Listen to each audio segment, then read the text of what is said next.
Pemirsa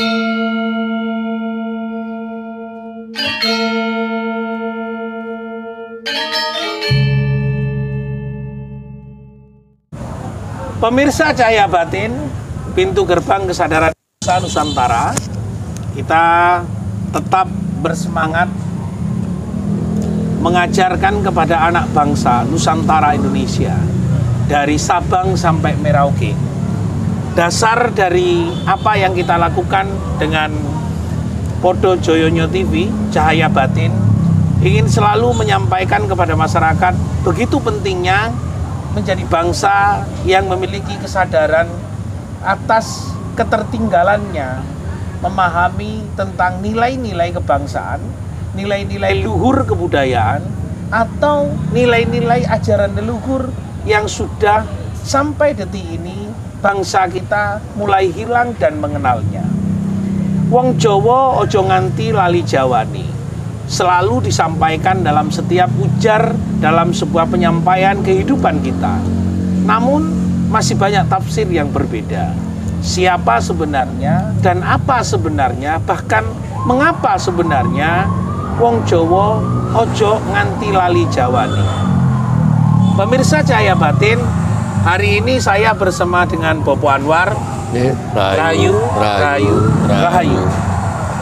Di dalam pengetahuan kita, pemirsa Cahaya Batin, bahwasanya pintu gerbang kesadaran bangsa hari ini melihat bahwa belajar tentang aksara Jawa menjadi penting bagi kita. Nah, kita hari ini kembali kepada belajar tentang aksara Jawa, di mana aksara Jawa yang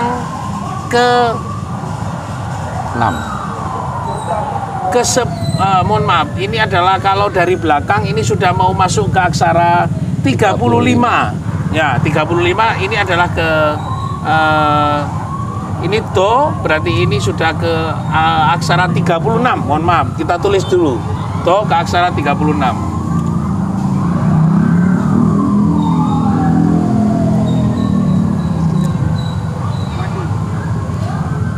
Tapi sebenarnya di dalam aksara Jawa ini adalah aksara yang ke-6.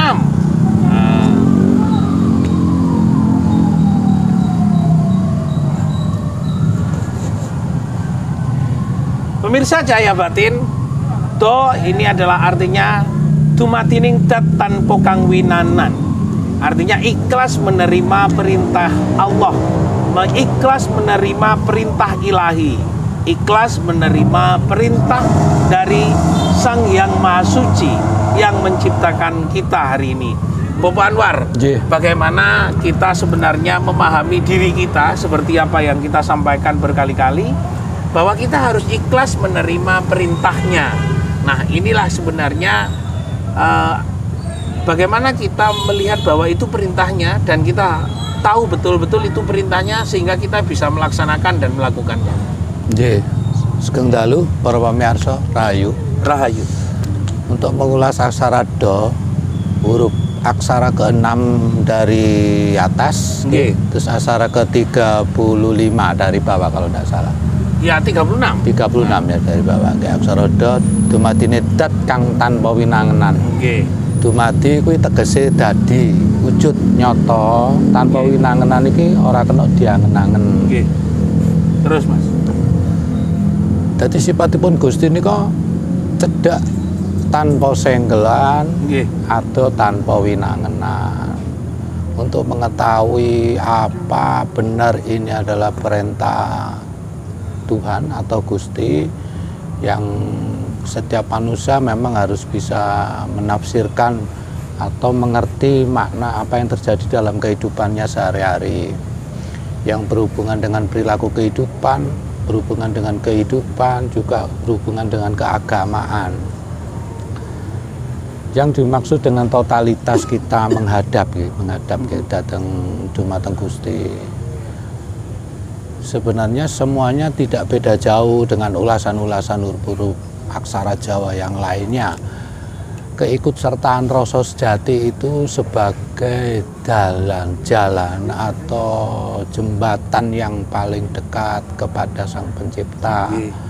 Menika sejatine rasa menika nggih istilahé panggenan sing paling cidhek marang wujudipun Gusti. Wujudipun Dat Kang Maha Suci. Rasa sejati menika. Jadi setiap manusia harus belajar mengenai rasa, perasaan. Nek wong Jawa ngarani rasa lan rumangsa. Rasa lan rumangsa. Ana rasa lan rumangsa, ana rasa kang sejati, ana rasane raga, ana rasane pikir, macam-macam rasa kuwi. Di sanalah kita akan berproses, dalam arti berproses dalam kehidupan, kita akan bisa membedakan mana yang ini sebagai seruan atau ajaan ke jalan ketidakbenaran, atau ini adalah petunjuk sejati yang membawa kita kepada kemuliaan, menjadikan manusia menjadi manusia sejati yang berderajat budi mulia. Budi mulia. Manusia sejati kuwi sejatine manungsa kang sinampurna, ya wis ora kekurangan ing pangerti, ya ora kesamaran ing sawiji-wiji. Menika camanya. Menurut kula menika. Pemirsa Cahaya Batin, dalam yang disampaikan oleh Cak Anwar, bagaimana kita betul dumadining dat tanpa kang winangenan, itu adalah rasa. Itu yang harus menjadi ujar dalam setiap kita, memahami rasa itu sendiri. Dan setelah kita memahami rasa, maka kita akan kembali kepada keikhlasan. Nah, kita akan mengambil kalimatnya Bopo Anwar bahwa rasa itu dari aksara ro yang keempat, so adalah aksara ke-8, dari 4 dan 8. Yang selanjutnya ikhlas itu sendiri dari aksara ho, jadi aksara yang pertama, ko adalah aksara yang keempat, lalu mohon maaf, aksara yang kelima, lalu aksara lo itu adalah aksara yang ke-10, dan aksara so, ikhlas itu sendiri aksara yang ke-8. Adalah sifat sebenarnya yang dipelajari bahwa rasa itu menunjukkan sifat keikhlasan. Jadi ketika kita membaca tentang sifat yang akan muncul di dalam kita hari ini, sifat ingsun, sifat Gusti, maka kita akan melihat tentang masalah lo, mengalirkan hidup kepada Gusti kembali. Dan kerso kita juga karena kerso ning Gusti, dan urip kita karena Gusti yang hidup di dalam kita, di dalam diri kita. Bopo Anwar, seperti yang disampaikan tadi, kedalaman membaca kilas balik aksara Jawa dari Hono Coroko, sifat dari badan, ngotobogomo adalah sifat batin di dalam diri kita. Untuk tahu tentang diri kita, untuk memahami rasa dengan keikhlasan dan menjalankan itu, apa sebenarnya dharma, kesempurnaan yang harus kita jalani? Dharma atau perilaku yang biasa diperbuat atau dilakukan untuk mencapai kesejatian, ya, istilah saya. Kita harus biasa berbicara sesuai dengan hati nurani. Hati nurani. Atau wonten hati, wonten nurani. Loro saja nih Kang Mas. Itu dijadikan satu karena hati adalah perwujudan dari Gusti, sementara nurani adalah perwujudan dari rasa. Mungkin dalam Islam bisa dikatakan hati adalah wujud dari Gusti, nurani wujud dari rasa. Kalau mungkin dalam agama Islam ada 2 kalimat syahadat, mungkin ini sama mungkin ya, tapi saya tidak membenarkan karena saya tidak belajar mengenai agama yang lain. Jadi mungkin itu hati nurani. Terus gimana tadi jawabannya? Ya, Gus, hati nurani adalah hati itu adalah wujud dari Gusti, nurani adalah wujud dari rasa. Bagaimana Janwar untuk manifestasi? Berperilaku dengan jujur. Jujur itu artinya kita terbiasa melakukan apapun tanpa melihat orang lain. Dalam arti ora ana pamrene kanggo wong liya, duduk kepingin dilem apa diaru-aru, duduk kepingin diagungno marang manungsa, ning krana kabeh iku saka pangestune Gusti tak tumindake tanpa ngarepke apa-apa. Tanpa ngarepe apa-apa. Dadi ora arep-arep pahala orang Jawa itu. Karena pahala sebelum kita berbuat sudah dikasih. Mulai kita lahir, kita belum beribadah, belum apa, belum mengenal Tuhan, kita sudah diberi keberkahan, keistimewaan, bahkan kelebihan juga termasuk rezeki sudah dikasih, walaupun belum meminta. Belum meminta. Nah, itu sebenarnya bukti. Yang meminta itu kan Mas Anwar setelah umur 45 ya, tapi kecil sudah diberikan oleh Gusti. Luar biasa pemirsa. Semakin dalam pembicaraan kita bahwa sebenarnya hari ini saja kita yang sudah tua ini saya anggap tua. Saya Pak Anwar ini saya masih agak muda, 45, Pak Anwar sudah 55. Loh, belum. Ya, anggapnya 54. 49. Tapi sebenarnya diskusi kita dengan Pak Anwar, betul-betul kita memahami bahwa kodrat kita sebenarnya hari ini saja kita merasa serba kekurangan.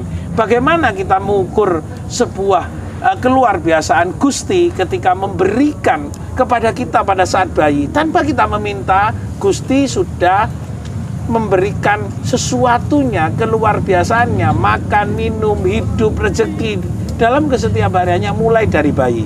Kenapa kita tidak melihat itu sebagai bentuk wujud kebesaran dan keberkahan Tuhan, keberkahan Allah, keberkahan Sang Yang Maha Suci? Inilah sebagai sebuah pikiran-pikiran kedalaman kita dalam memahami aksara Jawa. Do berarti tumatining tat tanpa kang winangenan. Agak sulit karena kita terprovokasi dengan Mas Anwar telah menjelaskan sajane sik kolej cilik wis dikei jamonnya. Iyalah pokok saiki sampean merasa kekurangan. Pak Anwar, kalau mengukur itu, kita baru sadar hari ini merasa kekurangan. Sedangkan umur 25 itu masih ikut bapak ibu, kita sudah diberikan 25 tahun loh kita diberikan keberkahan, tapi kita tidak pernah bersyukur. Jadi proses kehidupan memang tidak semua dimulai dari kesempurnaan atau pengetahuan yang benar, pengetahuan sejati. Karena untuk mencapai kesejatian atau pengetahuan sing bener, sing sak bener, memang harus melalui proses dari ketidaktahuan. Asale saka ora ngerti ya bakal ngerti, asale saka salah ya bakal bener. Ya kuwi sejatine yang Gusti ku mbimbing marang manusa sak jagat iki. Masya kowe ora nyuwun, kowe tak bageni padha. Kowe agama apa ae ora ana urusan, kowe tak bageni padha. Contohnya pada waktu kita lahir, kalau memang kita, mungkin saya terlahir di Jawa, jadi sebagai suku Jawa. Seandainya saya terlahir di Bali, mungkin saat ini saya sudah beragama Hindu. Tapi apa yang diberikan Tuhan, Sang Pencipta, sama saya rasa. Tidak ada yang beda. Tidak ada yang beda. Bahkan anak bayi orang Amerika atau Brasil atau Arab Saudi, kalau mereka menangis tetap pakai bahasa yang universal. Kita punya satu bahasa yang sama, yaitu bahasa tangisan yang biasa pernah saya ulas mungkin masalah. Itu aja, Manyong. Pemirsa Cahaya Batin, kita melihat bahwa makna di dalam keikhlasan kita sebagai manusia yang sungguh sangat dalam, apa yang diajarkan oleh Gusti Kang Maha Suci, Allah itu yang telah memberikan, tapi kita baru menyadari bahwa baru setelah dewasa kita merasa kekurangan, tapi tidak pernah bersyukur di saat kita mulai bayi sampai di umur 20 atau 25. Allah memberikan sesuatu yang luar biasa. Ilahi tidak pernah mengukur apakah kita beribadah atau tidak beribadah. Saat 0 tahun sampai di umur 20 bahkan 25 kita sudah diberikan keberkahan. Pemirsa Cahaya Batin, semoga diskusi kali ini dengan Bopo Anwar sangat memberikan manfaat yang sangat dalam. Mari kita bersyukur, mari kita berdharma, kita selalu ikhlas di dalam menerima perintahnya. Hanya itulah yang harus kita lakukan. Karena kita tidak pernah merasakan dari umur 0 sampai 25 tidak pernah mengukur bagaimana keberkahan Allah, keberkahan Tuhan, keberkahan ilahi, keberkahan Sang Yang telah memberikan kepada kita tanpa henti dan tanpa terukur. Terima kasih Bopo Anwar. Matur sembah nuwun. Sami-sami Cak Topik. Rahayu. Rahayu. Rahayu. Rahayu. Rahayu. Rahayu.